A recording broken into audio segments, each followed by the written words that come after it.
আজ আছে কলেজে ফর্ম ফিল আপ 10টা থেকে, আর আমি এসেছি 2টোর সময়। আমার জন্য তার কাউন্টার খুলে রেখে দেবে না? কলেজে পৌঁছে অনেক রিকোয়েস্ট করে তবে ফর্মটা জমা নিল, কিন্তু তার পরিবর্তে অনেক অনেক কথা শুনিয়েছে। সামান্য একটুখানি লেট হয়েছে, এটার জন্য এত কথা শোনালো, কি আর বলবো। মনের দুঃখে চলে এলাম বিশালক্ষীতে, কারণ মা আজ 5-6 দিন ধরে বলছে চিকেন রোল খাবো। আর মা যখন একবার মুখ ফুটে বলে দিয়েছে আমি তো নিয়ে যাবোই। আর এখন তো রোজা চলছে, তাই বাড়িতে নিয়ে গিয়ে যে মাকে বলবো গরম গরম খেয়ে নাও, তাও পারবো না, কারণ রোজা না খুললে খেতে পাবে না। এদিকে আমি মাকে না বলে ভাইয়ের জন্য একটা ব্রেসলেট নিয়ে নিয়েছি, কারণ মাকে যদি আগে থেকে আমি বলতাম তাহলে মা কখনোই রাজি হতো না। আমার বড় আব্বার ছেলে এরকম একটা ব্রেসলেট নিয়েছে, ওই ব্রেসলেটটা দেখে আমার ভাই আমাকে বলছে বুনি আমাকে একটা কিনে দিবি। আমার ভাইটা আমার কাছে চেয়েছে আর আমি দেবো না, এটা হতে পারে না। বাড়িতে এসে ভাবছি প্রথম মাকে রোলটা দেবো, তারপর ব্রেসলেটের কথাটা বলবো। কিন্তু আমার মা এটা ভাবতে পারেনি যে মায়ের জন্য আমি আজকেই রোল নিয়ে আসবো। মা এই চিকেন রোলটা দেখে অনেকটা হ্যাপি হয়েছে, আর মা খুশি হলেই মেয়ে খুশি। আমি যে কতটা হ্যাপি হয়েছি সেটা আমার মুখের দিকে তাকালেই বুঝতে পারবে। তবে একটা জিনিস ভাবছি, ওই ব্রেসলেটের কথা মাকে বলবো কি করে। মাকে ব্রেসলেটের কথা বলে দিলেই তো মায়ের এই হাসি মুখটা পুরো বাংলার 5 হয়ে যাবে। তাই আমার সাহস হলো না যে ব্রেসলেটের কথাটা মাকে জানাই আমি।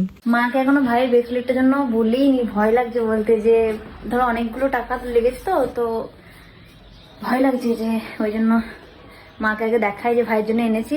মায়ের রিয়াকশনটা কেমন থাকবে জানি, গাল প্রচুর মার খেতে হবে মনে হচ্ছে। তারপর ভাইকে দেখাবো, ভাইকে দেবো। যাই হোক, এখন ব্লগটা এখানে শেষ করছি। মায়ের রিয়াকশনটা আলাদাভাবে নেবো, আর ভাইয়ের রিয়াকশনটা তো দেখি। ব্লগটা এখানে শেষ করলাম।